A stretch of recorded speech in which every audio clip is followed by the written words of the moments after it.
right. In 5, 4, 3, 2, 1, start.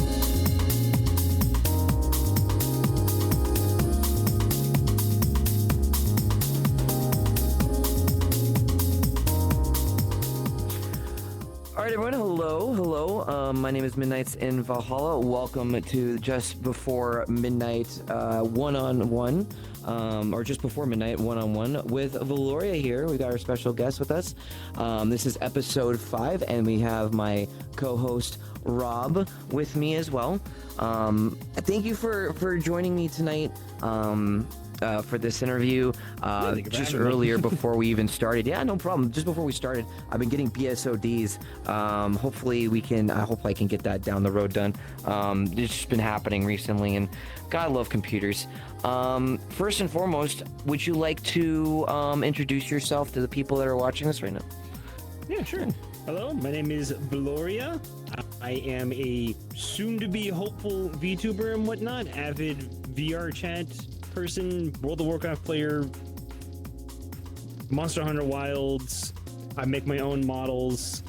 I know American Sign Language. I do too many things probably, but my ADHD brain likes it. So hey, I just do whatever I kind of like feel like on the day-to-day basis. But yeah, that's pretty much what I do. I'm just kind of a jack of all kind of like trades, as it were, when it comes to my content creation and whatnot. But yeah.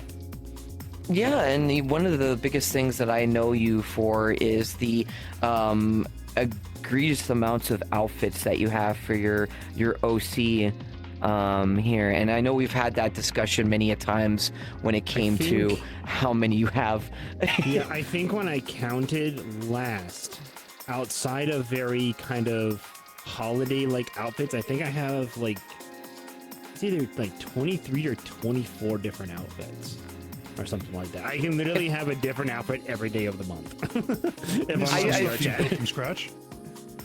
The outfits that I put onto my avatar are not every single one of them scratch. There's a few that I have made from scratch and whatnot, but most of them are booth outfits that I purchased and then fitted onto my avatar and whatnot. Basically, just like kit bashing and whatnot. Yeah, I get some of them though are booth assets, but then I put customizable stuff with them that I have made. So like I say, it's really more of like not so much making everything from scratch, but more of like efficiently putting outfits onto my avatar. But yeah, but I can make stuff from scratch. I can fit things up. I can do customizable things. I can do whatever. So. And I take it like Velouria is your OC name, correct? With your name that's currently on. Well, yeah, it's my OC. Well, Velouria Yoshev is like my OC name and whatnot, which is a name that I actually use in World of Warcraft because I'm in like a role playing guild in World of Warcraft. Yeah. So that's like my full name. So if anything, this is like the VR chat version of my OC from World of Warcraft, actually. So this OC didn't technically exist in VR chat first. It actually existed in World of Warcraft first, believe it or not. And you, and it, like, even speaking of World of Warcraft, like, I mean, we all know VR chat hasn't been as long as World of Warcraft has been around. I think it's been like, what, 2005? I think is when World of Warcraft, something like that. I still remember working at my old place, and we actually had the entire atlas, like a physical book of the atlas for the game.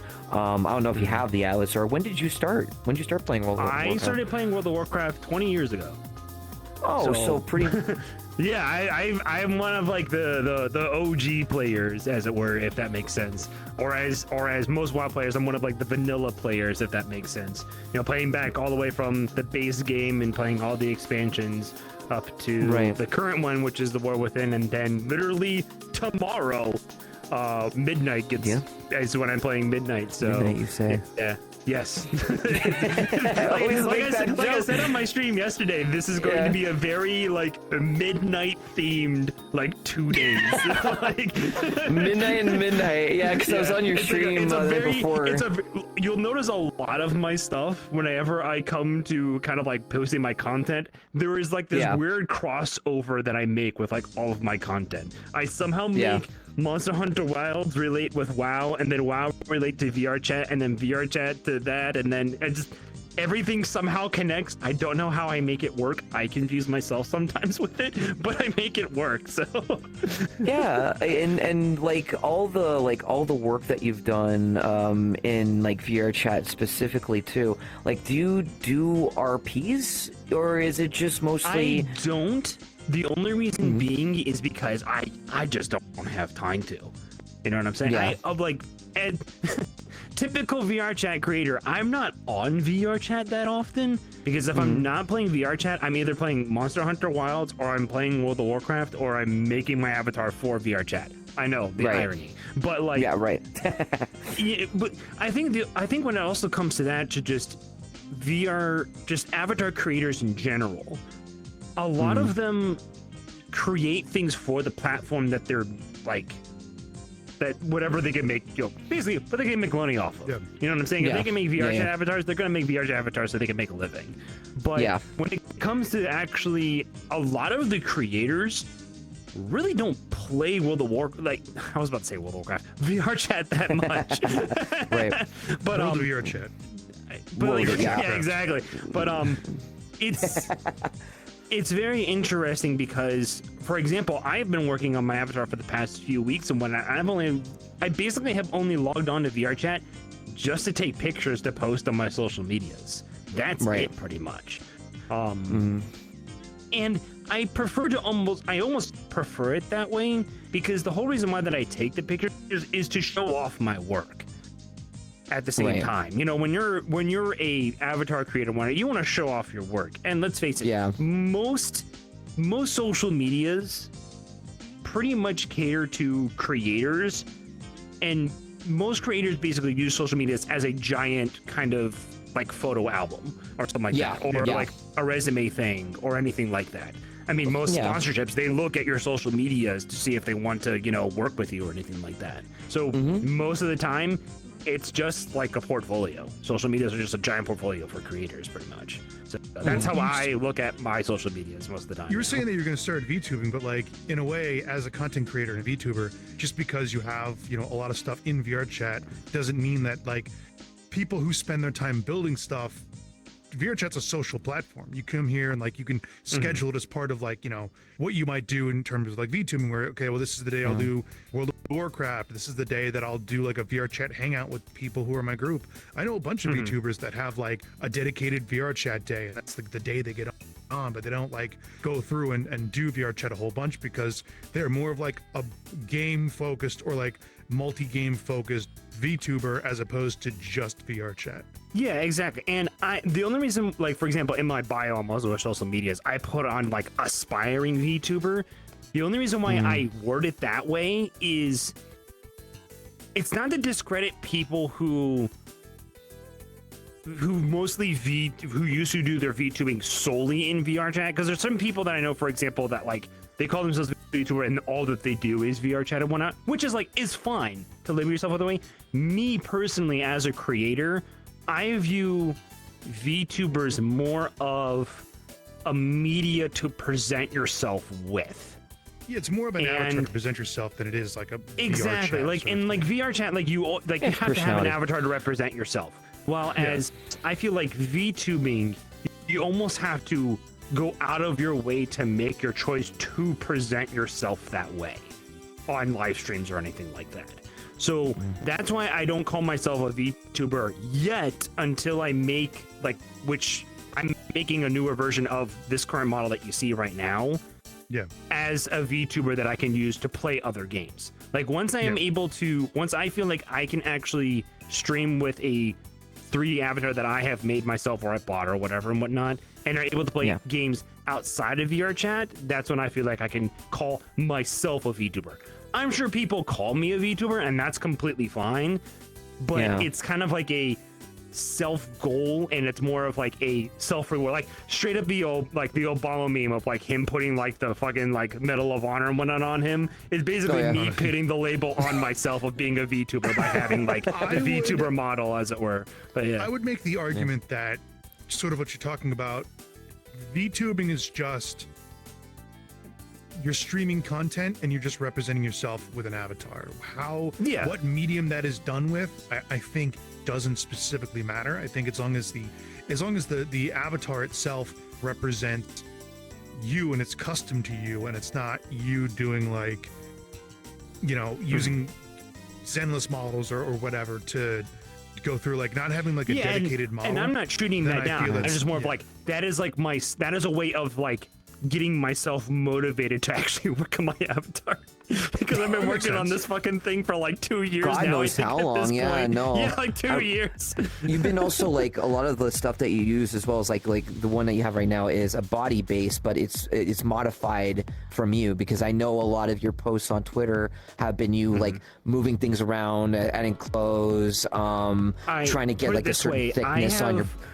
So the base that I started off with, which I have a license for and whatnot to use, and I can even use the base to actually make other bases for people if I want to. Yeah. And the base that Creative I use license, right? is creative license. Yeah.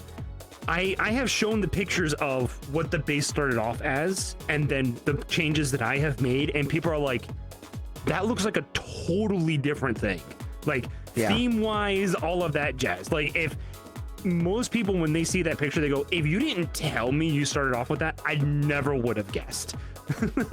Never would have guessed. No, same. But yeah, I'm so used to seeing like. If Chad is ever wondering which base that I did use and heavily modified, it's Tori base by Tori Neon. So yeah, there you go.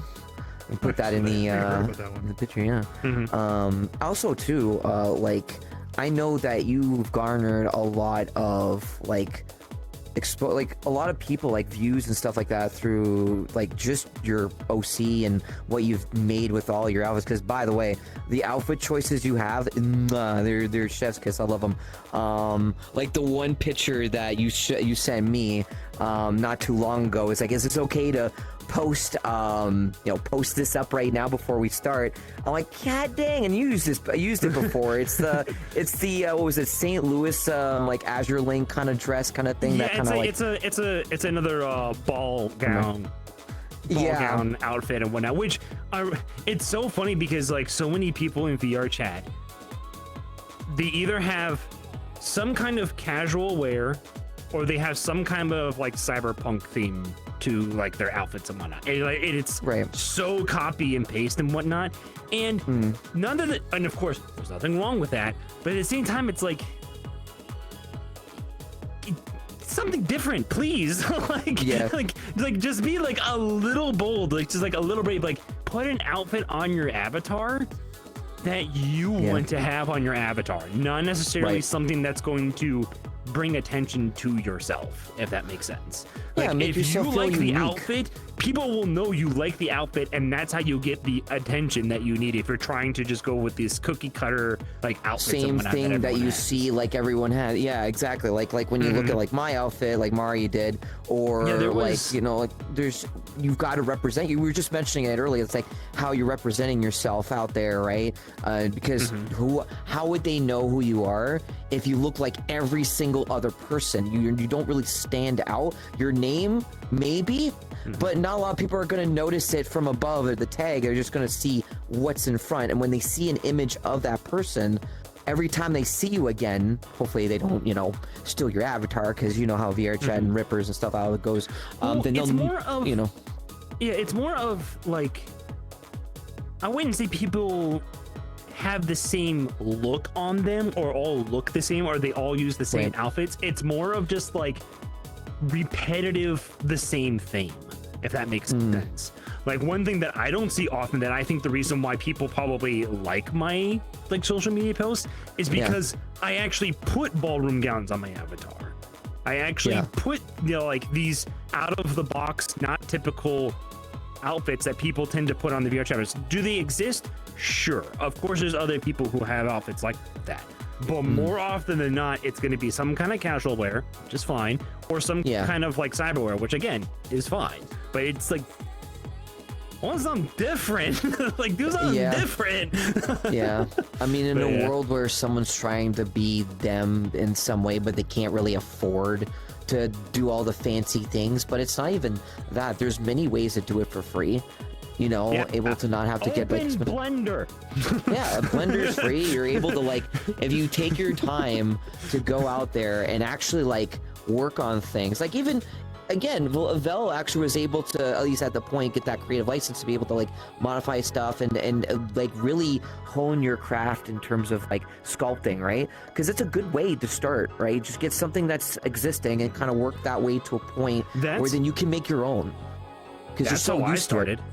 That's how I started. I started off with a Gumroad avatar that was like a pre-bit like kit bash one, and I started customized the textures first, of course. I then started exploring Blender work, started kit bashing things together and whatnot, and then eventually I started making things from scratch. I literally woke up one day and I was like, you know, I need to start making stuff from scratch because one, it's gonna save me money, and two, it's gonna be a lot of fun because I have always had this interest of, gosh, I remember even before going to college, I remember having this interest in doing 3D modeling and whatnot. Right. And once I started like really learning Blender and started showing my work to people are like, wow, you have like a real knack for this. Like, this is something that you very obviously are really passionate about, and you should really start exploring it more. And so now it ends up to the point where people are like, how do you do this? How do you do that? And I'm just like, I don't fucking know. I push this button, somehow Blender obeys. Like, it actually reminds me of that one meme. I don't know if you've seen it on like a YouTube short, where it's basically a person in Blender, like a beginner, and he's just it's just Jim Carrey doing the typewriter from Bruce Almighty. I've seen those too. And then you see what's his name from The Incredibles, where it's like, and then the other meme that I see too is you know, the meme where it's like a person just like throwing like random bullshit and whatnot. He's doing like just throw random bullshit, and it's all different like modifiers and whatnot that are in Blender. It's like, how do you make things in Blender? Throws random modifiers. It's just like and I love that, because every time I see the comments in those shorts, it's like, do you understand? Do you see the difference? One person still got full of life, and the other one just doesn't want to be there anymore. Exactly. Yeah. So I mean, like, is there any like, in my opinion, like, I mean, I get it. It's hard to get inspired with everything that goes on around. Is there anything you could tell people out there what would be a good idea to encourage them to do the things that you do if they're kind of like in a rut? Oh gosh. Well, I remember, you know what? Now thinking about it, speaking of avatar making, that's the thing that seems to be my escape when it comes to creation and whatnot. And then I remember I really started cracking down on avatar making back in 2020. That was, you know, start of the pandemic and whatnot. Basically, what had happened is my dad was hospitalized with COVID and whatnot, and they were in the hospital on our breathalyzer. And during that time, it basically happened like right at the start of Christmas time.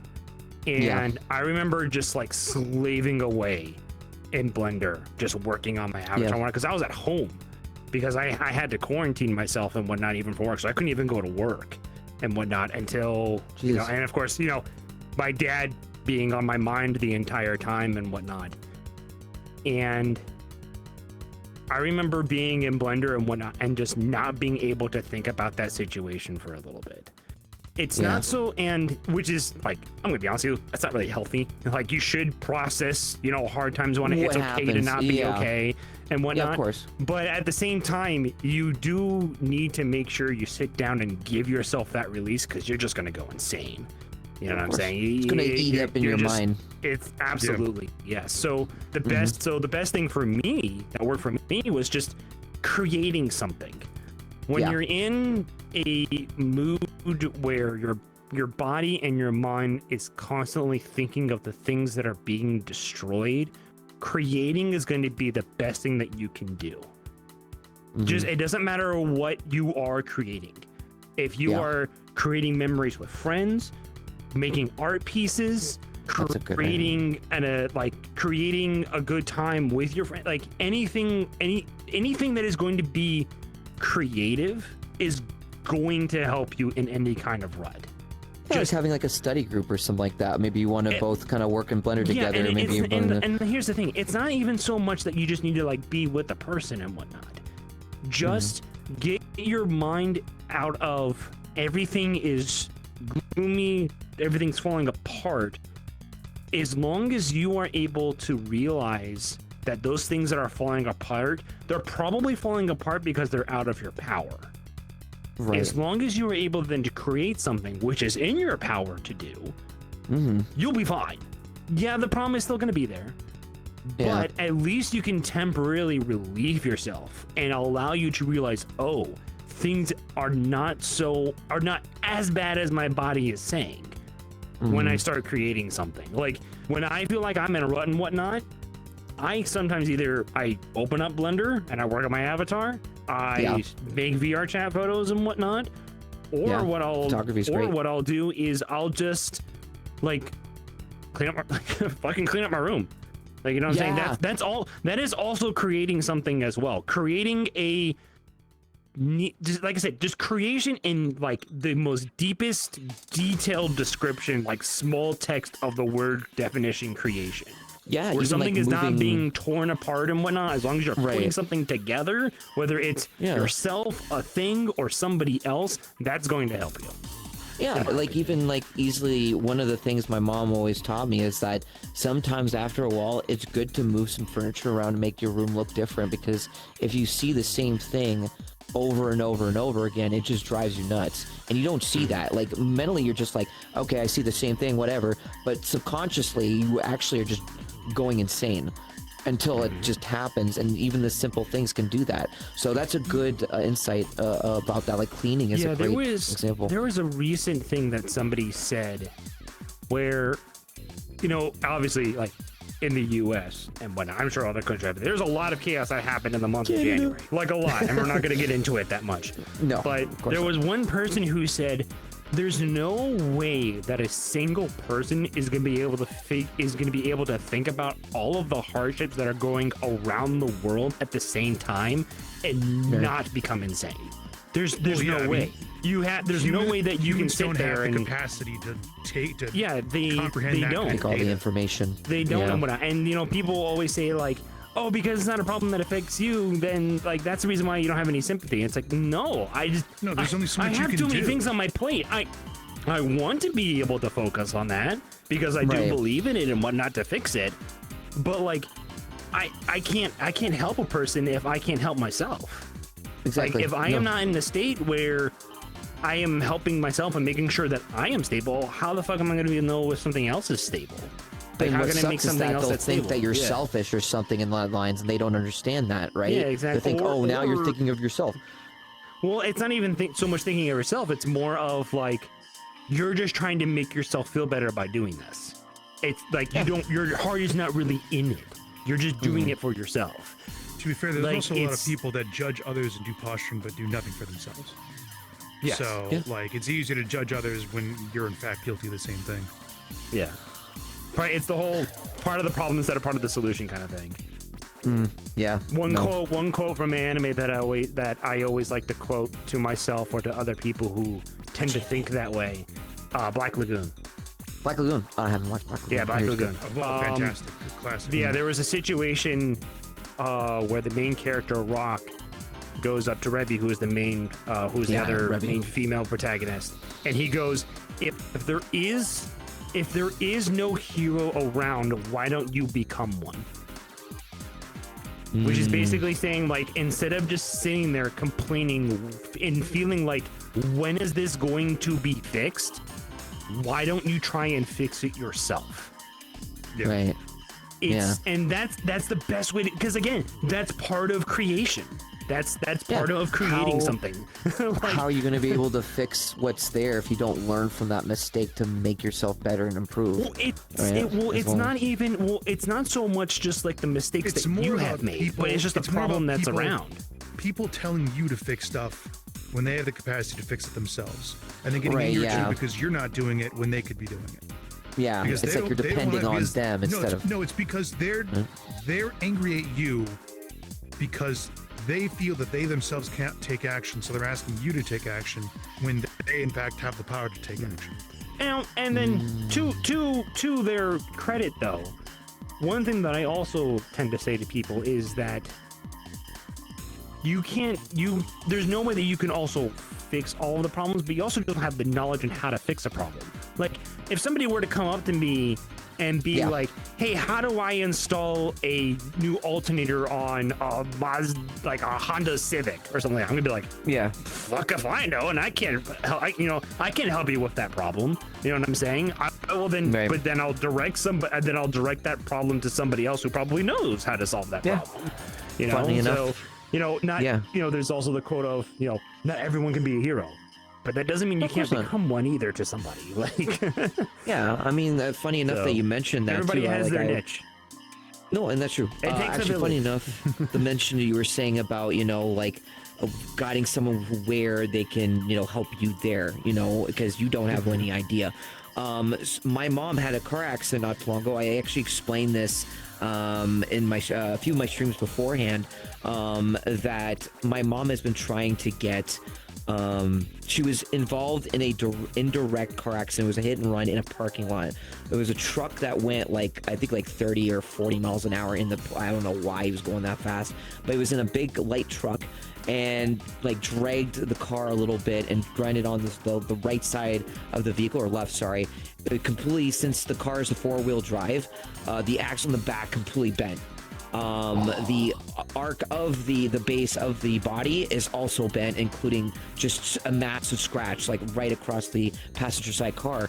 And my mom has been trying to find the cameras, and she's tried to talk to management. And she's been calling 4 times to try and get the cameras on it, because the police can't really do much unless there's a problem, which is happening now. And my mom had to pay the $500 deductible because CAA, or AAA if you're in America, Automobile Association, or American Automobile Association. And so what I told her is why don't you go to City Hall and talk to operator there, or someone that can direct you or guide you or give you an idea of how to get the solution corrected, and to bring whoever hit your car to justice, because the guy left. He probably doesn't have any insurance. That's why he's either doesn't have insurance or he's a criminal. We don't know. We weren't able to get the license plate of the guy that actually did it. We got half of it. Someone was nice enough to try and tag him by biking, but it wasn't a motorcycle, and the guy was going so fast that he couldn't get the rest of it. So since then, we've been stuck with waiting until we get something from it. So now, after what I told my mom, she's now going to go to City Hall and talk about it, because I've been to City Hall before. I've called City Hall for a bus route that was closed because it wasn't making enough money. But the problem is, someone as me, who has a disability, who uses that bus to get me to places when my mom can't take me and I don't drive. And I put a letter into that. And within not even a month, when they came back from vacation, because of course they were on vacation, the council there at the City Hall read my note or my email, and it was right over there. The route came back 2 weeks afterwards. I was able to do that because my voice was heard about that, and I was able to guide myself, because I didn't know either. I'm like, where the heck am I supposed to go? So the only thing I could think of for something like that is what, the Ministry of Transportation? No, that's federal. You got to go provincial. So I'm like, the city might be able to do something specifically. So I did that. So so I told my mom the exact same thing, and then she's doing it tomorrow. So exactly, it's a great thing to know, is that there is solutions to the problems, and you can't just put it on everyone. They they can give you a guide, maybe, if they know enough, but at the end of the day, you're the one who's going to find it out on themselves. So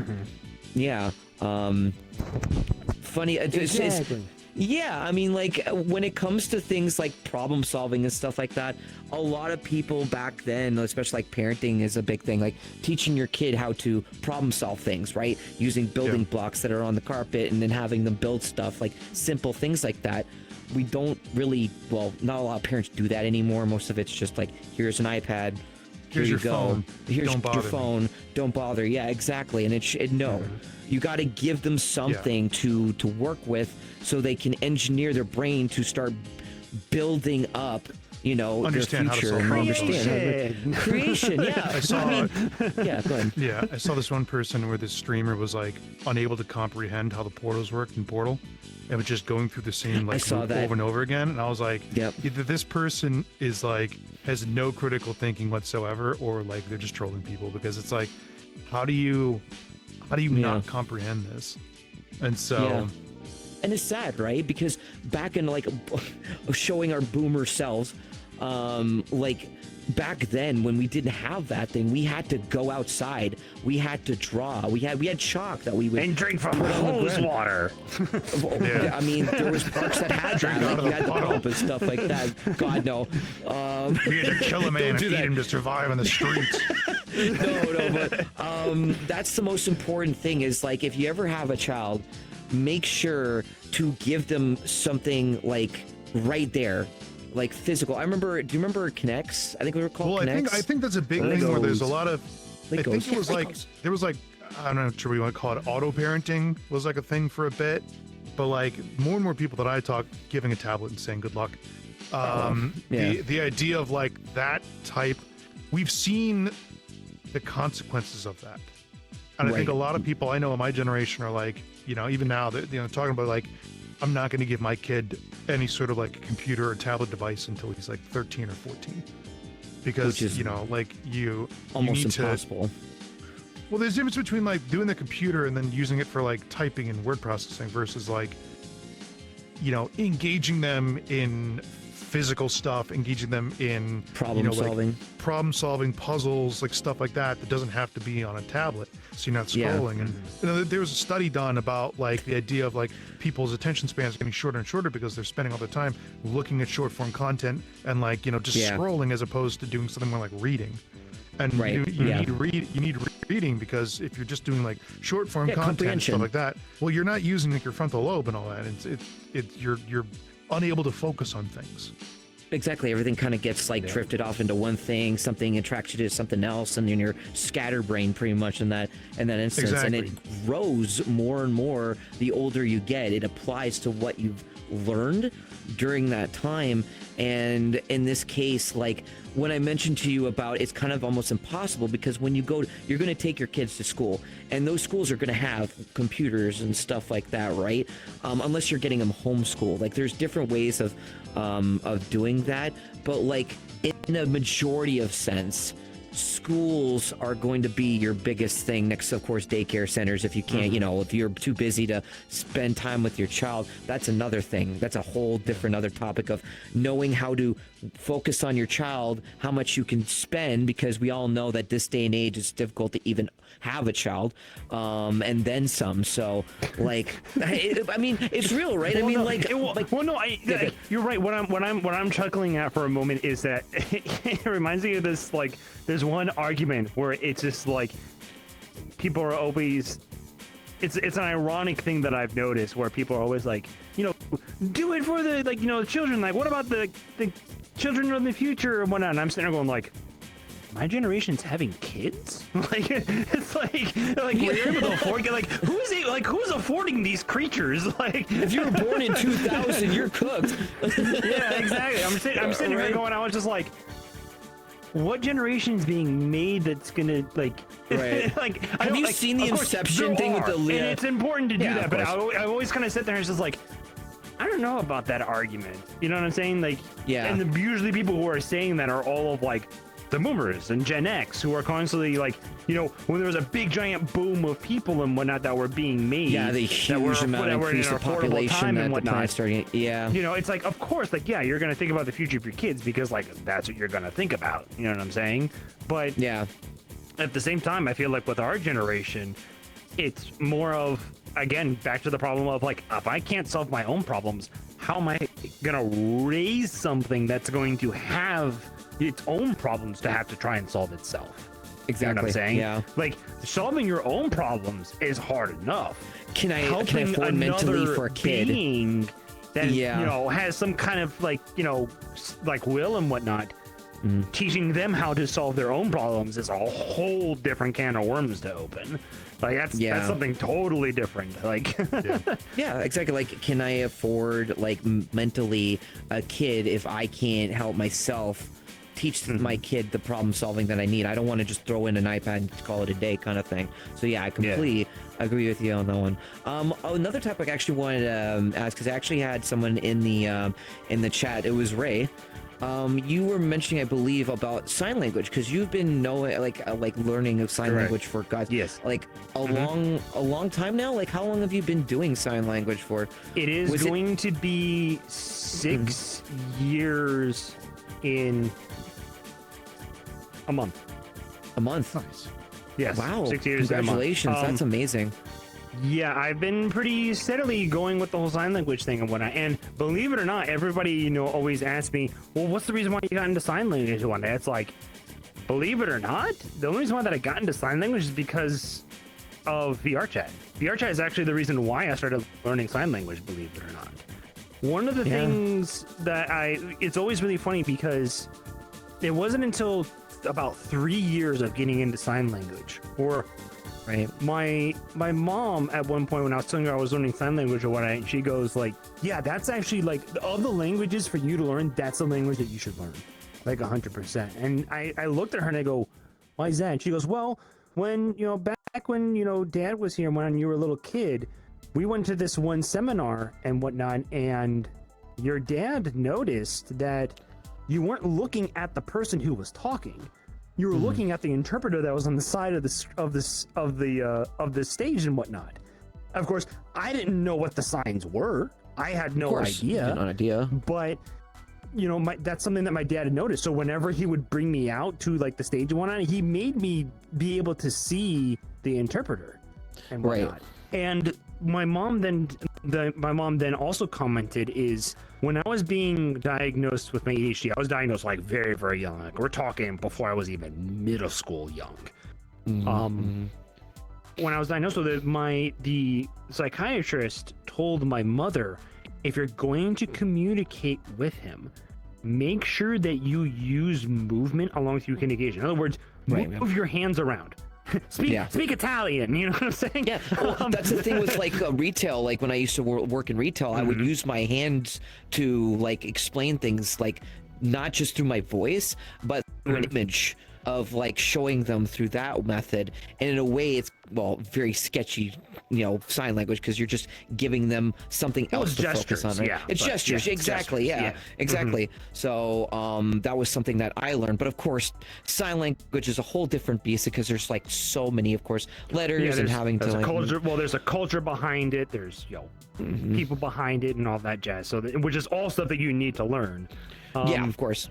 But it's so funny, because right when my mom said that to me, I was then thinking back on my sign language learning journey, and I think the only reason why that I learned signs so quickly and have stuck with it is because I have noticed that when I was first starting off, when people were showing me signs, they would do something that's called simcomming, which is kind of like not something that you should really do in sign language, if that makes sense. But the people who did it, I noticed that I actually paid the fuck attention to them.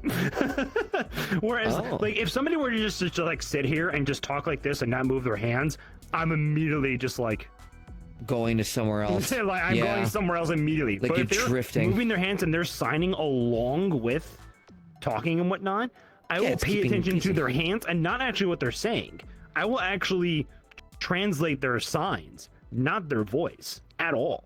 In fact, I've started to actually gotten to the point where I have learned enough vocabulary where I feel like sometimes I think in sign language, which is something really crazy to think about, in all honesty. I'm not saying that like that's, I can say like that's definitely to like when you know that you know a language when you're able to think in it. Yeah, when you like it becomes, it's like the motor skills. If it's sign language, Spanish, French, whatever. Yeah, if you can start thinking in that language and being able to comprehend those thoughts in that other language, yeah, you have a pretty like good basis to start off with any kind of language. And Doesn't it's matter kind of what the same language. thing of like motor skills on keyboards, right? We all start with like not knowing exactly how to keep our hands rested and not look at the keyboard and look at a screen, right? Once you start knowing the keys so much, then it's like a second nature that you don't need to look at anymore. It's just like and you understand that I more still than look at having my to- keyboard when I type. I mean, I do a little bit. I mean, I still kind of do in my type, but like I mean, I it's do just more. sometimes, but like as long as you know the home keys, you can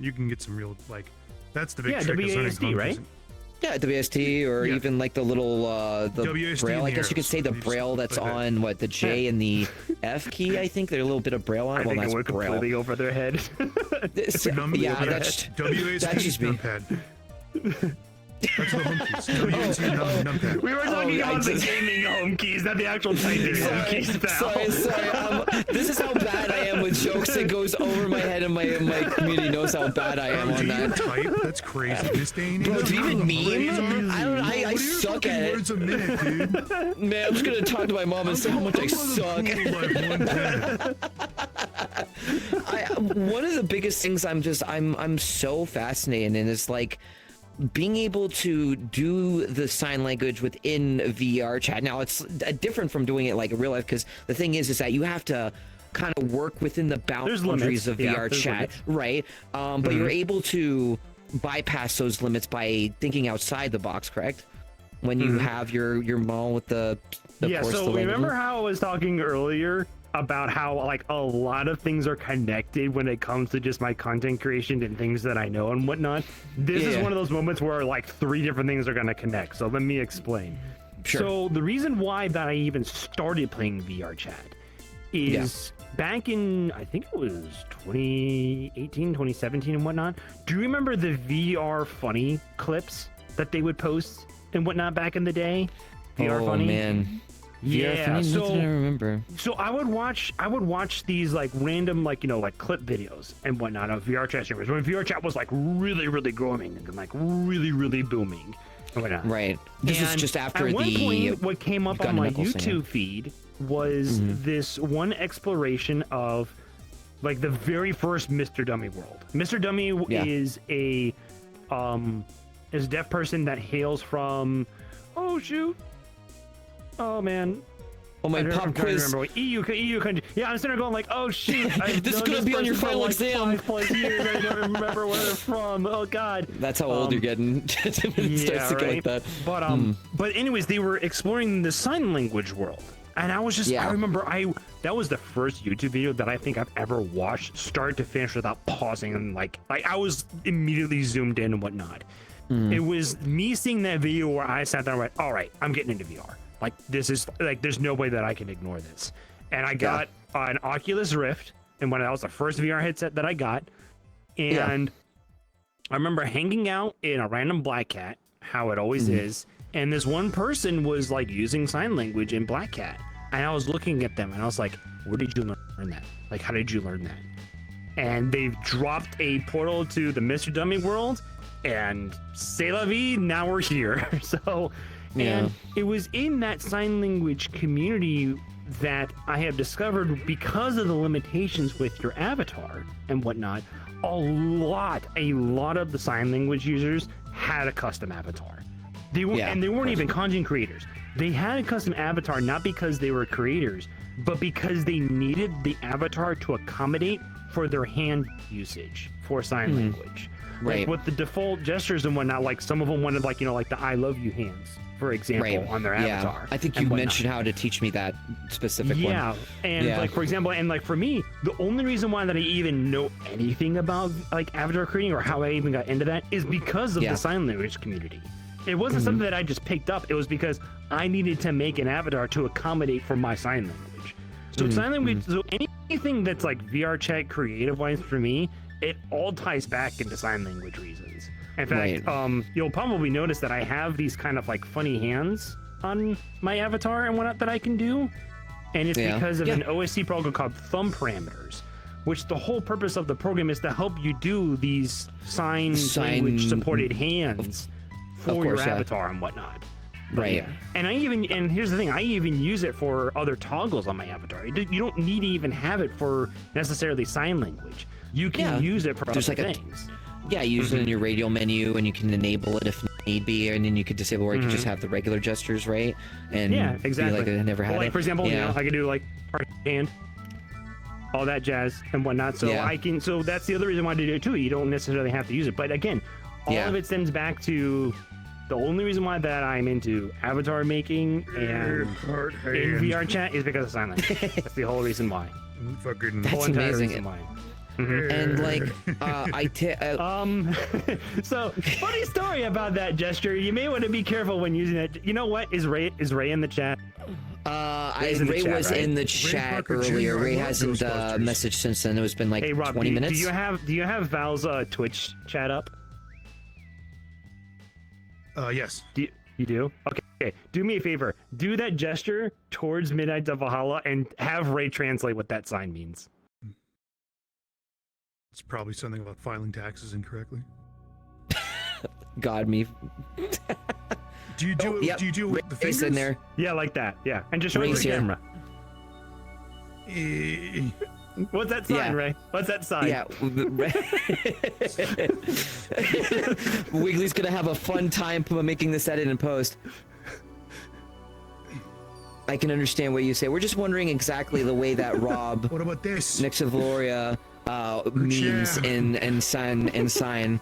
We're kind of curious about it, because I think I did the same thing too, because that happened to me too. I tried to do that with my thing, because I don't have it set for the heart or anything like that. It's literally just taking, of course, 2 L's and then trying to make an actual Well, it's like the thing. heart. So when I right, do this, my thumb goes down. right. You see that? Why is it? No, Google we're Lens trying do to. that. Ray, what we're trying to do is we're trying to get the, what would it say? The what it actually means. Yeah, with the interpretation of what this sign Yeah, the means. interpretation. Come on, Ray. Yeah. You know what this sign means, right? What does this sign mean? Yeah, Wiggy's gonna have a field day, and he's gonna put that in the edit. You just wait. Oh no. If Ray does know it, you could throw it in. I mean, as long as it's not like They worst case. 100%. It's a little bit of a joke thing in the sign language community, but I want Ray to say it and not me. I know what it means, and that's the reason why they're Right. even bringing it up. But I'm just curious Yeah. if Ray is brave enough to actually translate the sign. If not, I mean, like, what we can do is, because we have a well, at least in my chat, it will pop up on there, the raw one. Yeah, it is. What we can do is probably we'll have like Wiggly or something like that post the what that means. Because Ray, it doesn't look like is wondering what's going on, but whatever. I mean, worst case, I mean, you could just put a hint down and then kind of give it to the screen what it means if you want to, so people can It's guess. a sign for the word pussy. Boom. What is this sign? There you go. Okay. Well, there you go. Well, now Wiggy's gonna definitely have a field day with that one. Never mind. You guys are watching this on YouTube. You guys are watching this on YouTube. In the chat, you can't see the bubble on it, but yeah, we had someone in who's also deaf, of course, sign language, having the translation and stuff like that. Yeah, that's what that means. Jeez. Next time.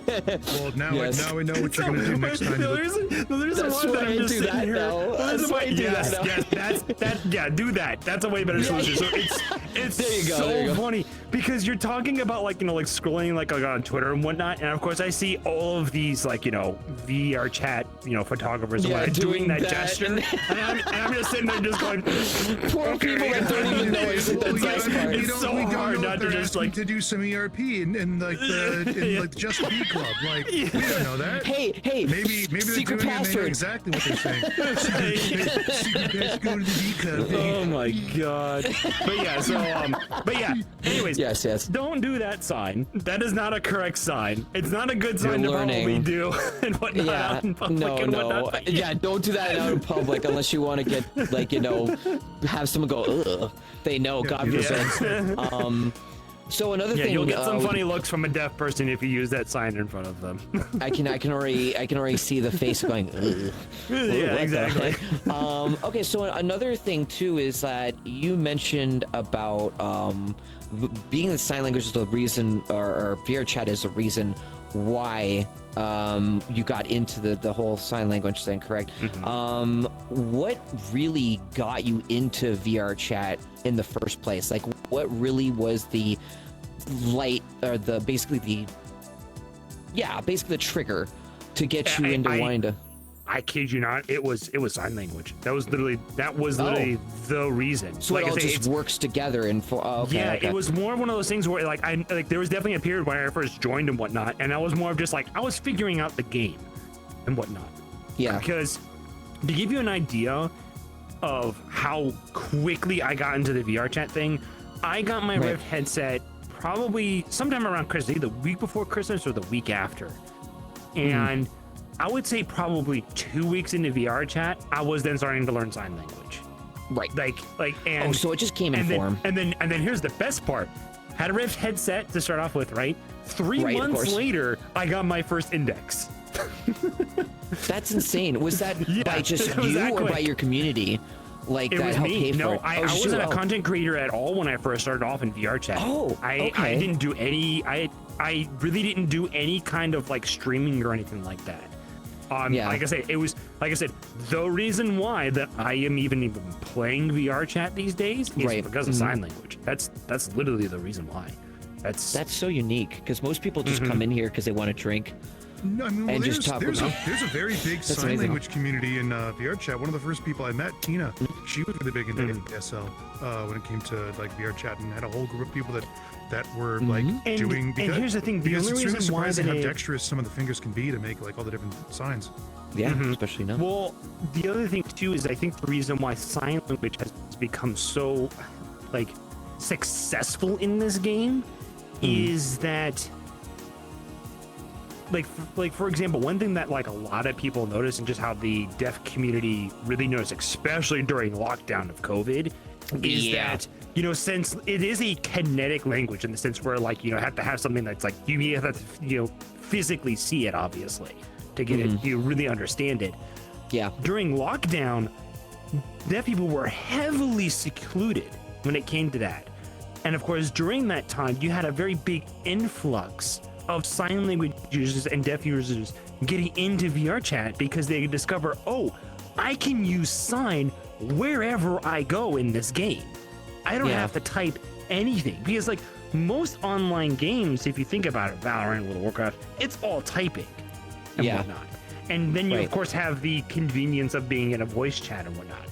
VR chat is a giant chat box, a kinetic chat box. It's a social platform, which is perfect for sign language. That's the reason why it's been so successful in VR chat. Sign language it's amazing. I remember during the height of the lockdown and COVID and whatnot, I was going to some sign language class, and there was a sign language class that Ray was hosting that had 60 people in it. It was crazy. It was crazy. It was the influx that happened during that time for sign language was way bigger than it was at any other time and whatnot.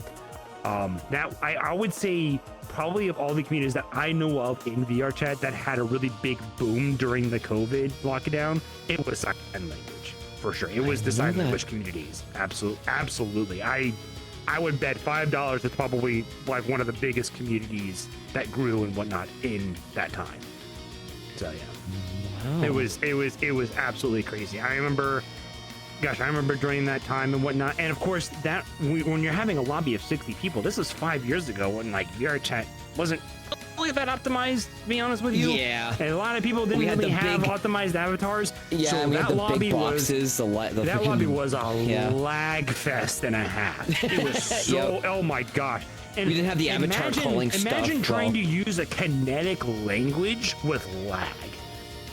Oh god, that's a nightmare. No. Yes, it was. It's like you go like this. I'm pretty sure in that class, Ray had to hide everybody else's avatar. He had to, otherwise he was lagging the entire time. Because if you think about it, right, you're in a lobby of 60 people. Okay. Yeah. You're in the very front of the classroom, and you have to have all 60 people in your view to see you, so you can teach sign. So it's not like you can cheat and like, you know, hide half of the lobby so you don't lag as much or anything like that like you do in these bigger lobbies. No, it was all 60 people during a time where VR chat wasn't really optimized. That you had to use the kinetic language with lag. It was right. It was crazy. It was it's like crazy time. Yeah, because at that point it's kind of like counterproductive. Like you're trying to learn from other people doing the language and you can't do it. You're just like 2 FPS. Well, it was right. What was great about the boom about all the influx of like sign language students during that time is I remember because of the lag issues and whatnot, a lot of the sign students were like, well, if the problem is lag so much and whatnot, they were discovering that a lot of the deaf people, unfortunately they don't have high-paying jobs because people don't want to hire them because they're deaf and whatnot, which is really unfortunate. Yeah. And so what they decided to do would be like, hey, can we buy computer parts for you? And so like the sign language community literally funded these super like computers of the time and what like the latest graphics cards, all that jazz and whatnot for not just like one sign language teacher. No, it was like 7 or 8 sign language teachers that they all gave these supplementary things for. Yeah, like I said, when I say like it grew, it fucking exploded exponentially. And there was a worry for a moment where there was almost not enough moderators for the community where they had to have like hearing people that like really didn't know too much sign language but understood just like social things and whatnot to help moderate the Discord and whatnot. It was crazy. It was, oh my gosh, it was it's so cool seeing that communities work together to make things a reality when it was to them back then almost impossible, right? Because like you said, it's like trying to get a work or job when you have the disabilities or things like that to be able to get some sort, if not any kind of income. And just people working together. Especially during lockdown. Obviously. Lockdown, good luck. People were on their laptops. They were doing school on there. I mean, shoot, DoorDash and Uber Eats were making a killing. VTubing was blowing up. Like VTubing, oh my God, VTubing really started hitting up after COVID started going off. But again, it's really, really awesome to see people work together for something like of that sort, and I love that about VR chat too, because VR chat is a gateway. And so I understand the whole aspect is that VR chat it can be a double-edged sword. One place it's great, it can be very educational, and then the next it could be very predatory, very evil. There could be some things that are going that are like right. Yeah, that can go with anything that's going to have a community behind. That's just the internet. Roblox has the same problem. In fact, all social platforms. Roblox, WoW, any online community. Second Life, 100%. Yeah. Even Genshin with the Master Wonderland, and they just recently put into the game has voice chat. I literally said that to I saw Midas. you quote tweet the one person or whatever. I saw that. I was like, oh. So I was like, you have to understand is that like it's funny because the voice chat's there, but the thing is that if you're introducing, especially like when it comes to things like Genshin Impact or games that are like under the age of 18, voice chat in a Roblox like landscape that they've added, you're going to see some terrible things happen, whether even if you have filtered things or not, like filtered letters or wordings or whatever. You're still people are gonna find a way around that and cause people to try and find out where they are and then try and get to their home or to a place to meet up, and God forbid the terrible things that I've seen from especially Roblox. That just happens exactly like what Rob was saying. Is it happens at any social media platform, regardless of what place you're in or what. Yeah, and a lot of that comes down to like, we've had this discussion before, but like the parents. The parents have to be aware of what their kids are playing, and like the first part about preventing this type of stuff from happening is the parents getting involved and knowing what your kids are playing, where they're going to the internet. Well, if you think about it too, right? The generation that is becoming very, very computer aware is pretty much millennials and whatnot at this point. So all the generation millennial and under is having that problem. The issue is that a lot of these problems stemmed from generations where the computer was being invented, let alone where it is right now. You know what I'm saying? Like, most millennials know about this. Millennials are close to like 45 at this point. And that's true, but what I'm saying, and as I'm saying, the problem now is that like they see the problem, but they don't know how to solve. Like there's no way that their parents taught them how to solve that problem. It's a very, you know what I'm saying? Issue like you to can't solve. expect, like for example, like a boomer to teach a millennial how to moderate their child that's on the internet, because they didn't exist when they were growing up. You know what I'm saying? But that's not exactly true, because we were told growing up as millennials, don't talk to strangers, like, you know, be aware, that kind of stuff. That rule still applies on the internet. It does still apply, yes, but the issue is that a lot of games are requiring you to talk with strangers so you can play the game. Encouraging to, But there's a difference between that and knowing when not, like, there's a difference between blind trust and being cautious, but also working. Like, there's a difference between like a stranger collaborating with a stranger on a game in a cooperative manner versus some stranger saying, "Hey, send me pictures of yourself," and then being like, "Oh, well, it's a stranger on the internet. What's the worst that can happen?" Like that type of stuff. That's only we thing. were That's raised something up that knowing, only saying, "Watch out for millennials strangers." know. Younger generations aren't. Yes. Like, younger That's the thing. generations, us millennials who are having kids, are not teaching their kids Them these properly. lessons, because they're handing them the iPad and just saying, "Good luck. Go and have then the fun, next thing learn you know, from yourself. The iPad, you know, this Yeah, kid's on because Roblox. the mother and father have to They're work on- 2 jobs they're to on- afford the house because that they they're live all under. because And they're because the playing parents Nikkei. because the parents are working now more than ever, because they you know, it's God, everything's that's another can of unaffordable. worms. Sorry, I just think about but now we're Nikkei and getting the. in- now we're getting into a No, political I don't know. discussion, so. Yeah, I don't know. One of the things I was going to mention, because it's funny, because like when you look at like age ratings, and I mean, like, it's always good when we talk and we have these discussions, it's good to know, even if it goes a little bit political, it's more so of kind of just a little bit in and then out, and that's something that just happens within these walls. As long as we're exactly. So when I mentioned about Nikkei is only, I think, was it 12 plus a age rating or something like that, whereas like Uma Musume, That is insane. What the hell? whereas Uma Musume is 18 plus, because it's, even though Which doesn't make any sense. Because the thing, exactly, because our ESRB ratings are like completely, utterly messed up and stuff like Unless that. they consider it because it's horse racing. They don't consider Gambling. it gambling, do they?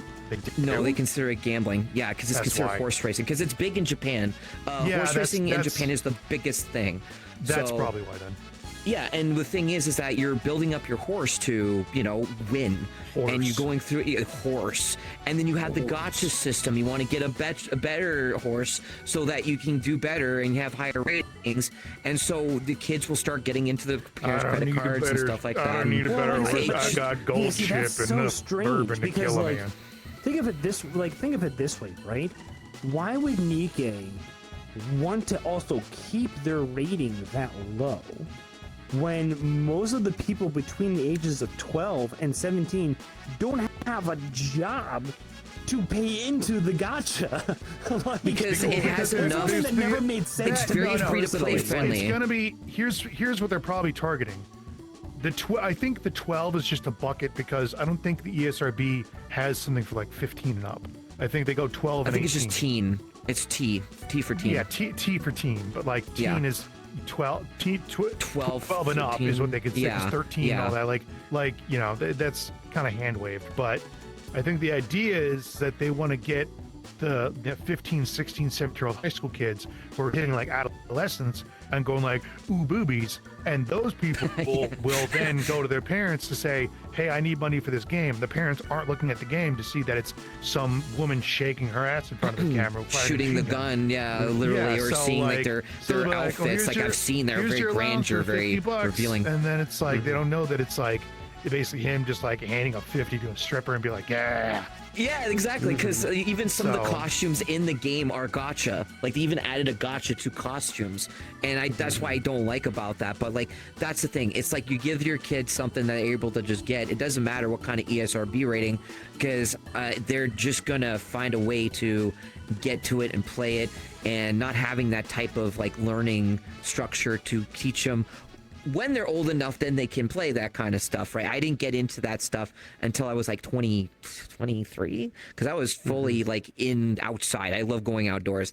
I miss just going outdoors. Everyone's just so scared now to go outdoors these days. I don't blame them because, you know, weather and then sucks. there's me who works outdoors for like 8 hours a day. Landscaping, right? I would also Plant nursery, but yeah. Oh, wow. hell yeah, punching rosemary. Punching my salad.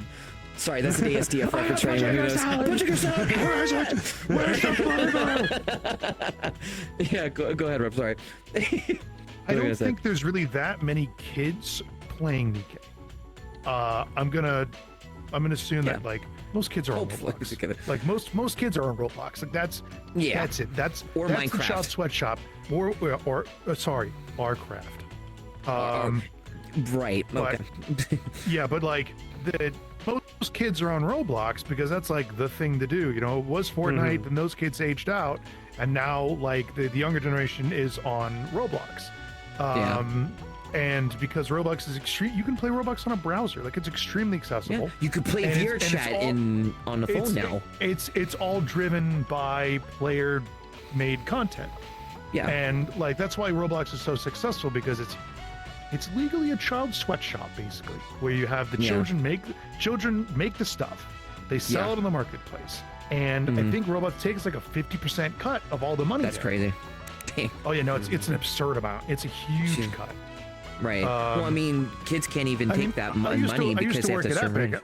I used to work at Epic, and I can go in depth about like how they tried competing with Roblox with UEFN and that debacle.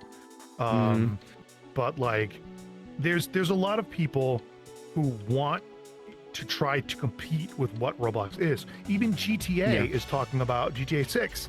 One of the things they want to set up is this player-driven economy system for like to support like a game that like in this day and age, like games as a service are unaffordable. Fortnite is losing money because they, you know, every game even if it's like a live service game, has a definitive life cycle.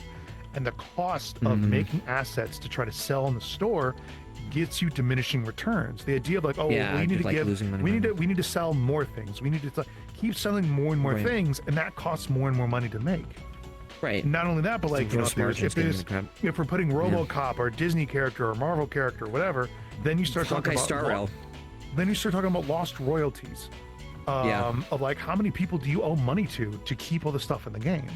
And then it becomes like you have a money pit that you can't get out of, because you're like, if the machine stops, we crash, but the machine is sucking money out of us, and we're not getting any money out of it anymore. And like that's what Epic's running into, and that's what a lot of other games as a service are going to run into eventually, because a lot of these games have a and then you have World of Warcraft cycle for 20 years and went without that problem whatsoever. Yeah, because they have a subscription fee of a defined player base, and they just do content every few months, as opposed to the idea of like, here's more and more outfits every week. It's the same with like it's like Costco. It's like running Costco casino. or something like that, or a casino. It's the idea. It's the thing though. It's the running a casino, but without the idea of the loot box. You're not getting a bunch of people throwing in money at the chance of getting something. They're just getting what they pay for. It's funny that you say this, right? Because what I always tell people, you're like, what is the reason why you don't get the World of Warcraft? I sit there and they sit there and go like, oh, because it has a subscription-based thing to it. And I go, okay, when you buy a game, okay, in the modern market, how long is it where you sit there and go, I'm not playing this anymore? You know what I'm saying? Like you were saying, some games just have a life to them or something like that. I would say the average time that a person usually is able to fully enjoy a game is around like 3, maybe 4 months, at best like 6, depending upon the game and how much they love it. So I would say the average is between like, let's say like 3 months. Okay, let's just go with like the minimum. Okay, sure. World of Warcraft subscription for $15 a month. $15. That's $45. Yeah. That's less than the cost than the game that you just bought that only lasts you 3 months. There's also the additional element of there's the additional element here of why MMOs are different than a lot of other games, and why other games don't like have Final Fantasy subscriptions. Final Fantasy 14 has also been around for Yep. a decade. A at long this time point. now. Yeah. And both of them, RuneScape is still around. Like, Yeah, that's older than, that's true that's older too. than both of them. The Yeah. reason why those type of games stay longer is because you're not just playing a match-based game. Like, no one's going to want to pay a $15 subscription for Halo. And that's because you're investing in a character and you're investing in the social aspect. It's the exact same reason why people will get VR chat subscription, because you're investing in a character that you're putting time and money into and building up and joining a guild and having friends. Like, it is its own Or even, ecosystem. gonna say, like an It's ecosystem with like a own world builder when they have. It's its own eco and social system. It's a social platform that has the game as the main element. It's the same thing of like, why you would pay a subscription fee for. I was going to mention like Costco. Like you go to Costco, you have to have a subscription fee to be a member, it's the right? benefits And of it, but it's like, well, let's say it's more of like having a subscription fee to like a golf club. yeah, okay, I You're see. there Yeah, to play yeah, golf, yeah. but you're also there because a lot of your friends are there, and you want to hang out with them, and that's the thing to do. So like that's why that I would say is different when it comes to MMOs and how those things work and why people are willing to put that kind of money in and get more value out of it, as opposed to something that's more match based or has a set story. It's Because actually, the content goes on much longer and there's a lot more stuff to do, and it's it's worth actually the really investment. funny. It's funny that you mentioned about MMOs and that you tied VR chat into the whole subscription base and investing into a character. There was a post on Twitter I remember reading where somebody realized, was like, are most of the people that play VR chat just like retired MMO players? Like, is that what most really of VR is. chat is? And here's the best part. Tupper replied to that post, and Yeah. he literally said, yeah, about like half of the people who work at VR chat and whatnot don't play Final Fantasy anymore or don't play World of Warcraft anymore. Like, they're all from like an MMO background MMO and whatnot. stuff like that. Yeah, because you can build these. The communities that you have in VR chat are able to build these worlds. Tupper plays so WoW, you by the can. way. Yeah, like it's I'm not sure if they crazy still when you do, think about. but, You know, like, oddly yeah. enough, actually, I just applied for a job at VR chat, so.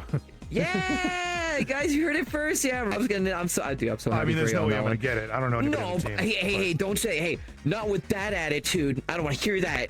That's how we can get I'm so glad you two are actually getting along and talk. Vel is such a wonderful person. I'm actually what we're gonna do is we're gonna talk 2 more questions and then we'll call, because we don't want to go too long. One of the other things I wanted to talk about too, actually a fun little thing I like to do pretty much close to the end of our discussions. Is this a 45-minute discussion on maids? No, if you had a gun pointed to your head, what's your favorite movie? I watch movies. Have you ever? Okay, or if not, your favorite video game of all time. World of Warcraft. How did you not That know is- the answer come on, already? you can- Not just well, I'm just saying it can't be just World of Warcraft. There has to Okay. be something before What about- what that. about I played WoW for 20 years. Okay. How is it not my favorite game? Let's raise a question like this. You're Yes. stuck on an island. You have 3 games and 3 films. What are the Yeah. 3 games? Obviously, World of Warcraft World is of definitely going to be one of them. Warcraft. World of Assuming you. Warcraft, Yes, Lich King of course. expansion. I was trying to make World sure it of was something else. No, okay. Let's do this. Let's do this. 3 games, but you don't have internet. Oh.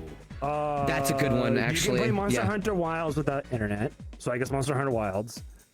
Sorry, it's not ever. That's the only game that I play that has an offline mode. To be honest Oh, with there you go. So Now you're it's- dead. it's I mean, Monster this could Hunter be Wilds, then I anything. guess. No, this can be Yeah, anything it can you've be ever anything. It played, doesn't have not to be a recent. Like, video it can game. be It could be outdoor PlayStation. sports. Played. Oh, It doesn't have to be you a ever video played. game. Like it could also be. Your 3 games that you've ever played Checkers. that you would. Yeah. Yeah, there you go. There you go. That Checkers, works. yeah. Like, a game's a game. It doesn't have to be a video game, especially if you don't have internet. What else are you gonna do? Goddamn It's not gonna be Vegemite World of right. Me, it'd be handball, checkers. Played so much Blender checkers is on and Steam, cards. Does that count as a game? No. No. Also, you don't have Steam. You can't access Yeah, Steam because it's on the internet. Oh, but you can access Blender. That's true, but it's Don't not. even a have game. internet. God, but it's not a game. Sorry, you're dead. No, I'm kidding. Okay. Tracks the hours. Did you? It has to be a game. What was your first? Like, what was your first game that you ever played? And it wasn't World of Pokemon. Warcraft. Pokemon. There you go. It was Pokemon So Blue. it's not that? on the Game Boy Color. So it's really not. I know like World of Warcraft is like your favorite thing, but I didn't think it was always going to be World of Warcraft. Like, Well, Warcraft, surprised you don't have any, like- Well, Warcraft celebrated 25 years recently, but World of Warcraft, at least I God. personally have been playing it for 20 years. So I started just surprised playing you it don't when have I any retro games you was. So I started playing it when I was 15, 16. So when I was in, that would be what, beginning of high school? Yeah, beginning so of high what, school. what Pokemon game specifically? Like Yellow, Pokemon Blue. That was the first. That was the first one. Yes, Pokemon Blue on a- you and me both. Pokemon Everyone Blue used to get on a red little- because of Charizard. Pokemon Blue on a little red Game Boy Pocket. That's Okay, that was so my you know first what? real system and game that I played. So just because Yeah, I had a mine- backup mine for was this blue as too. well. Just because I actually had a backup for this too, because in case it was going to be World of Warcraft. What about if you were isekai into another Correct. world? Who or what would you want to be? Who or what would I want to be? Yeah. I think you might need more If I got context. isekai. So like, oh no, it could be literally anything. Like if you Is- were well, I if you mean, were what traveling type to of like a world are you completely being like isekai'd into?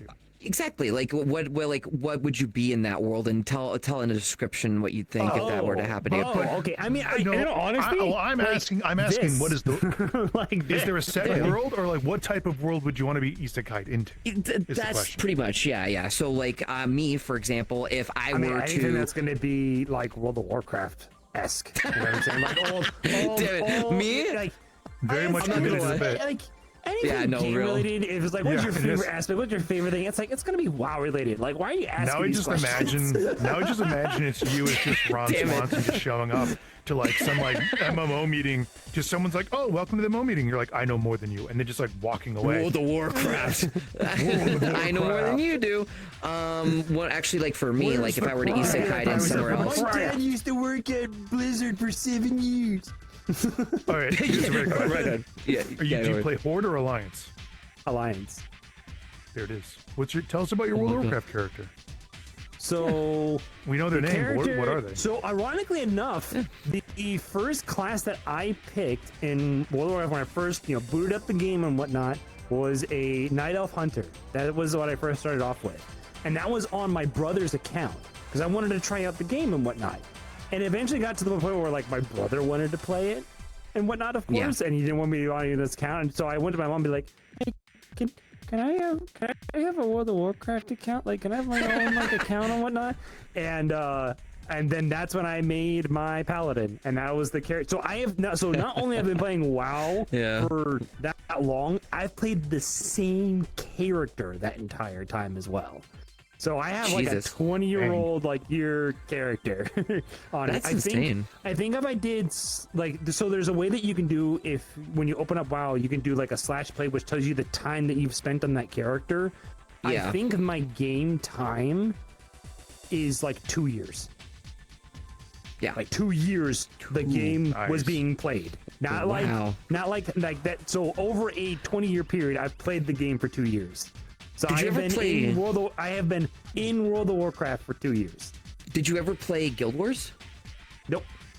Wow, I'm surprised that you Never never played gave Guild that a Wars, chance. never played Final Fantasy. The only other I have played like a few other like MMOs and whatnot. I remember playing like Blade Lord and of the Soul Rings for like Online. maybe like a month or something like that. But Yeah. the only time that I ever, it's so funny because like people always say like, "Have you played this game? Have you played this game?" I go, "No, I play WoW." Because the only time that I ever play another game other than WoW is when WoW is like in a lull period where there's nothing really Yeah. going on, or I'm waiting for content to be released and whatnot. So usually when I'm not playing World of Warcraft, not able to play World of Warcraft, or there's nothing going Yeah. on in WoW, I'm playing the Monster Hunter Wilds, or I'm playing this, Right. or I'm playing that instead. Like you'll Man. notice that a lot of like the big WoW streamers, when there's a lull in World of Warcraft, they then just play another game. Like that's just What what they about do. what about gotcha games? Like I've noticed you've been playing like Girls Frontline 2. Girls Frontline a 2 bit. is a more recent gacha that I've got into, but the first gacha that I really got into and invested into was actually Fate Grand Order. Oh, That was yeah, the, that was the one that Oh, I no. got into. That's what it's about. Yep. Now Yep. here's $1 million question: Have you spent money in that game? Who's Oh, your yes. favorite wife? Oh on yeah, Fate? yeah. Saber. You're Claudius. Oh, who's your You know, second close favorite wife? enough. Close enough. Sorry. Saber. No, that's too Artoria easy. Pendragon there. If you want to Artoria Pendragon. Artoria Pendragon, character. which so just the Neoclonius for classic me. one, or like Lancer or Caster, or the Specific, one. I would say, oh gosh, like specifically like tier wise, it's actually probably the OG version, believe it or not, and then Lancer. Yeah, fair. Unfortunately, Yeah, that's fair. because Lancer exists, there's a whole lot more fan servicey thing for obvious reasons. Yeah, of course, of how they made them, because they gender bend a lot of the heroes. The thing that appealed me about OG Saber is that it was probably one of the first successful games where the female advertising character was actually fucking clothed. Actually had like a decent amount of clothes on. It was actually covered and not showing that much skin. It was a full she actually has an female outfit. armored character one. I said, I want that game. Meanwhile, me with like. What's your opinion on Berghest? Big blonde night lady. Big blonde night lady, one of the knights of the round table that was altered as a fae. Yeah, they're a good character design. I know the artist and whatnot. I think the artist. I forgot what their name is, but I think they're making like their own game of some of their OCs or something like that. It seemed to be it appears that they're like feeding one out for me, but yeah. I think they're making like their own game or something like that with their OCs. Oh, that's yeah, cool. no, you always know it's Melon because they love melons. Even what's it called? I was going to mention even Game Freak, when they've been doing Pokemon forever, has been making their own like a completely different game that's not Pokemon. Like what the heck? That's insane. But yeah, no. One thing that we also like to do. Wonder what devil's bargain they had to make to get out of the Pokemon mines from. Oh, real for that one? Yeah, no. Because they've been making Pokemon games for 3 years. What? Yeah, I was going to say 3 decades around that. Yeah, so I wonder like what Faustian bargain they had to make with Nintendo to get out of that. Okay, so I got one final question, then we're going to open it up to the people in the stream if there's anyone who would like to actually ask a question to Velouria. So you mentioned about Pokemon was Blue. What's your favorite Pokemon game ever, like hands down, the one that you would want to go back to? So the one, so I wouldn't say there's one that I want to go back to, but let me answer the question with this: is what is which Pokemon game that I invest the most time into? That would be Pokemon X and Y, believe it or not. So actually a more modern Pokemon, believe it or not, is what I really started investing into, because I remember doing that, and I was doing like Pokemon like IV breeding and like stats and the EV training and stuff like that. Yeah. If you want me to get into a game, give me a theory crafting like RPG, like some kind of niche RPG. Like the reason why I got into also Monster Hunter Wilds is that it's so funny, because a lot of people think it's like a Souls-like game in the sense of like you have to build a certain set and make a certain build and all of that jazz, and it's theory crafting. Theory crafting has always been the thing that I've always liked to do, just like in any game.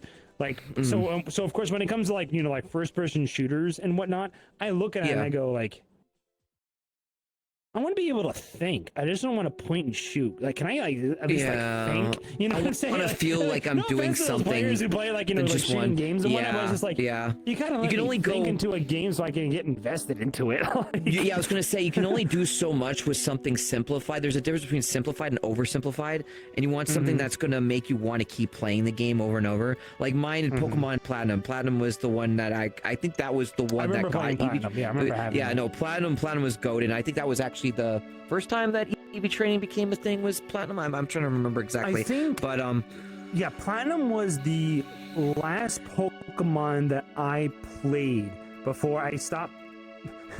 Platinum was the last Pokemon game that I played before I got into WoW. You know what? Fair. And then when I got into WoW, Pokemon, WoW. And then it was just like, and then of course I was on this WoW craze, obviously up until and still now, obviously. No, but then I remember then picking up back the Pokemon franchise with Pokemon X and Y, and that's when I really started playing into the game and whatnot. So,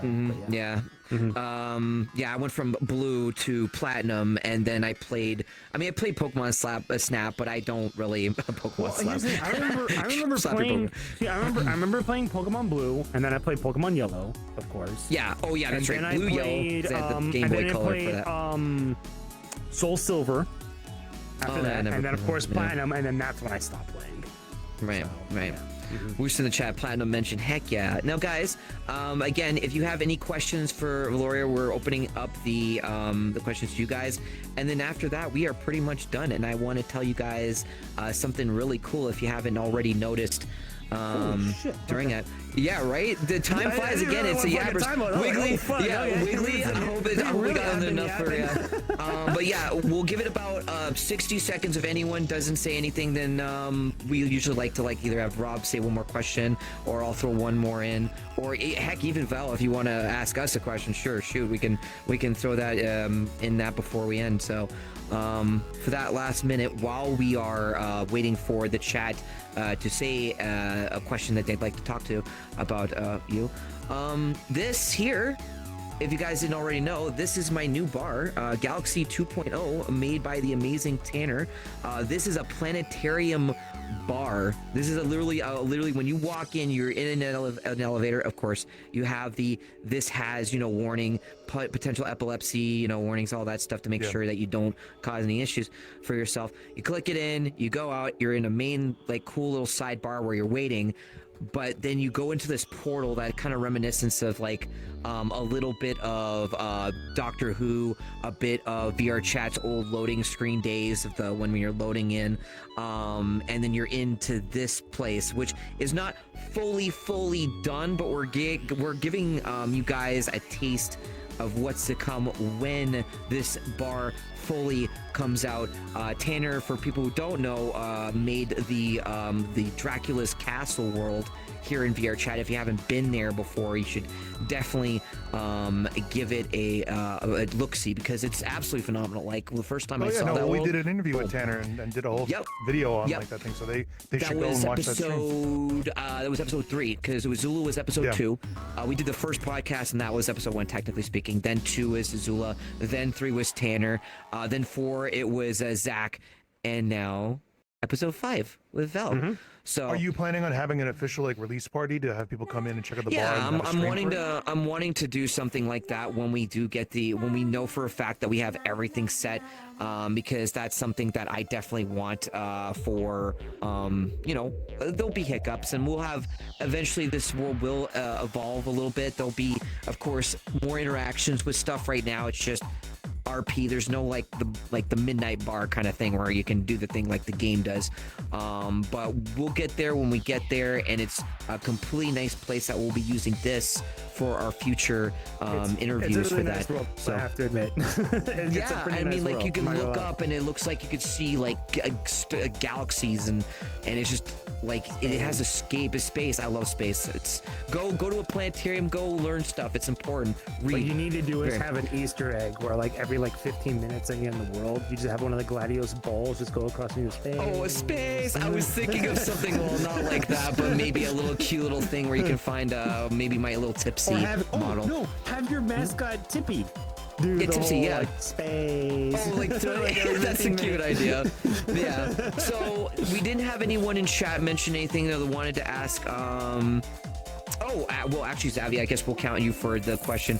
Do you play Yu-Gi-Oh, or have you ever played Yu-Gi-Oh before in any specific kind of? Yes. Okay. I collected Pokemon cards during the Pokemon craze and whatnot, and then I invested into Yu-Gi-Oh and whatnot. Do I still do that anymore? No. What was your archetype? No, you didn't like Red Eyes, Blue Eyes, Dark Magician, those type archetypes? I didn't play those. The kind of deck that I played really was what I like to be deck? Deemed. I like to call it a beat down deck, where it was it was all monsters that had really high attack and not that much defense, and had crazy glass cannon deck. Cards, can't use magic cards, destroy this card specifically, use a lot of these cards that are now pretty much banned in Yu-Gi-Oh. Some of the cards that got banned have come back, like Mirror Force and Harpy's Feather Duster, and the classic ones. Of course, Pot of Greed will never come back in our lifetime. No, Monster Reborn's back. That one's kind of back and forth. It had all those kind of things. It was just more of just summon this thing. I'm going to kill your monster. I just want to get your get out of here. Now it's all complicated, and now you can beat a person within literally one turn and do like all these moves in like 10 minutes, and you're just like, for just one turn, can I get my turn? Like, it's got to that point where I just gotta give up on it. Woost actually has one more question for you. Have you played any 3DS games? If so, which is your personal favorite? So minus, we'll just say minus Pokemon. Oh, actually, yeah, no, it wasn't Pokemon. It's actually really funny that you bring this up. It was Monster Hunter. Monster Hunter? I was just about to say Monster Hunter. Monster because Hunter. It was specifically Monster Hunter 3, and the flagship monster of that one was Logicross and whatnot. So, which was introduced in Wilds. So, like, when I was playing Wilds, when I was like, oh man, this game is like so cool, but I didn't know like any of these monsters. Like, I didn't know like look at them. So people always like, man, I wish this monster would come back. I wish this monster would come back. And then when they announced like, when they announced Logi, and I was like, yes, I know him. He's from work. when you shut it, it's like the Leonardo DiCaprio meme from Once Upon a Time in Hollywood. He's like, that's me. Yeah, but like, so that's why like a lot. So like, that's why when Logi came out, I was like, all right, I'm really gonna invest myself into Monster Hunter Wilds, because that was the very first game that I got into. And you know what's so funny? Yes. I still have my 3DS and I still have my Monster Hunter game, I think. Good. So I used to have a Game Gear, and then the capacitor broke, and I sold it. I had it for like 15 years. I'm really tempted to find the power cable for my 3DS. Do it.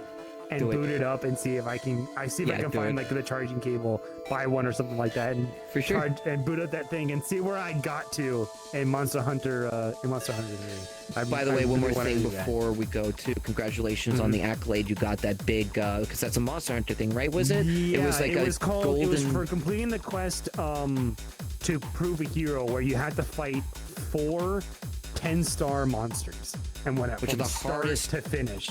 And they're the hardest monsters in the game. The hardest monsters that were released so far were all 9 stars, and then they dropped this like the next level of difficulty, and immediately all the players are like, "Oh shit, this is now hard." Well, yeah, of course, it's end game, right? You got to give something for the players to have if you've got the best gear. Well, no, here's the thing. You know that, right? No, this is like there's still an expansion the game has to release yet. This is like even like so like people are like, wait, so if we're here, what's happening here? So here's the big thing too.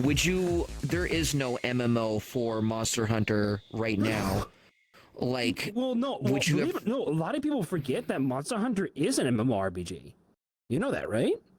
It's an MMORPG. Just thought because you can only have in the recent like Game Awards and whatnot, it was in the MMORPG category. Oh no, not MMO, but in the RPG category. Yeah, it definitely is an MMO. It definitely is an RPG. Okay, it feels like it in a way to me, like as someone who's like a new person going into it. I don't get me wrong, I played a little bit of Monster Hunter, or whatever, but like when I played Wilds, like when you go into the camps, right? It's just, you know, there's all of these people that you didn't see. It's like there's like a region or something like that. But when you go outside, you're only like focused with like limited to 4 people, like a squad, right? So when I'm thinking MMO, I mean it goes like outside of like that too. Like if they were able to exist that kind of structure. You see that? I see what you mean by that, but like when it comes to me, when you play World of Warcraft and whatnot, you don't like, you see some players out and about and whatnot. Yeah. But you're mostly also hanging out in like the big hubs, waiting to get into a group to go into an instance and whatnot. So I viewed that kind of thing of more of like, oh, I'm in the grand hub, in the main thing, like in the main city of World of Warcraft, whatever that currently is and whatnot, and I'm waiting to get into a group to go into a dungeon. And the dungeon is the open world. Either way, congratulations on getting the hardest accolade in the game. Good for you, my friend. Happy. I have to admit, I actually had some help with it and whatnot. I actually, ironically enough, I did it with ADC. ADC plays Wilds, so. Oh shoot! Hey, that's awesome. Yeah, another popular VR chat player too. I play with it every once in a while. That's cute. Yeah. That's actually really awesome. But yeah, Val, thank you for hanging out with us tonight. It was absolutely amazing. I'm glad that you actually got to chat with Val. It's great getting the chance to meet with you. Absolutely amazing. Yeah, and again, when this world comes out, go ahead and check it out. I'll update you guys through my Twitter. But one more thing too, Val, because we want to make sure that people know what you do and where can they find you? So you can find me where I am the most active is going to be on my Twitter, which my Twitter handle is Velouria_Yoshev, which is spelled YOSHEV. And then Velouria is just how it is, kind of, I guess, in your ads of your Twitch title and whatnot. I also have a Blue Sky as well that I try to post I try to cross post from Twitter over onto Blue Sky as well. And then on Twitch, you can find me at Velouria_VR. Perfect. Yeah. So, Cool. And then with you, Rob, if people have just decided to watch this episode and haven't watched the previous ones, where can they find you? I'm Rob Bob K on Twitter, and then that's it. It's it. All right. I have a Blue Sky that I try to post on, but it's the same. It's the same name. Mostly just hang out with this goober. So if anything, folks want to follow me, you'll probably just see me around this nerd. Yeah, and then you guys know where I am at. I'm in pretty much everywhere. I'm actually on Myoshi now. Mari gave me an actual invite link to it, so I actually have a Myoshi account there. You can find me at Midnight's in VH. Yeah, I'm on there. It's VTuber. It's a VTuber MySpace. Oh, nice. And it's really, really cool. It's cute, and you can do a lot of customization stuff. I heard like about that. I heard somebody else was like trying to send me a send me a link to it. I was like, I'm not a VTuber, so this is wasted on me. Yeah, I mean, maybe eventually when you become big VTuber yourself, you decide to do a little bit, then you'll get it. I'll invite you just from me. When I get the John Wick outfit and I become big too. Heck yeah, that I love what you got in there. And again, also I gotta say thank you to Neo for helping record the video, help out, and of course Wiggly Piggly VRC, who's going to be editing what you're seeing right now coming up. And what do you know? I didn't get a B-side. Nope. The whole time. See what I mean? I just have to restart and it just fixes it. I'll figure that out in another time. But yeah, guys. Val? Yeah. Val. Yeah. Yeah. Val, you there? Oh, don't you do that. Don't you do it. I'm already PTSD with my entire visor frame freeze, and I'm like looking at my computer like, shit. Blue screen. Blue screen. Boom. All right, well, guys, again, you can find me at Twitter at MiddenVal. I also go by Midnight's Valhalla over on YouTube. You can find everything through my link tree that's going to be down below in the comments, and I'll have both, of course, Rob and Veloria's handles down below in the descriptions. And thank you again, though. Hopefully we get to talk more, and tune in a couple months where we will continue more. I will announce the next one when we get a chance. Keep an eye open, especially on my Twitter, but if you want to check out my Discord, which most of my activity is there, discord.gg/MIV. And as always, my name is Midnight's in Valhalla. I'm the owner of the Midnight Bar and VR Chat, Twitch partner, variety streamer, and first generation virtual market ambassador, wishing all of you a good night and drink responsibly, and we will see you next time for Just Before Midnight. Have yourself a good night and take care, guys. Bye-bye. Bye, everyone.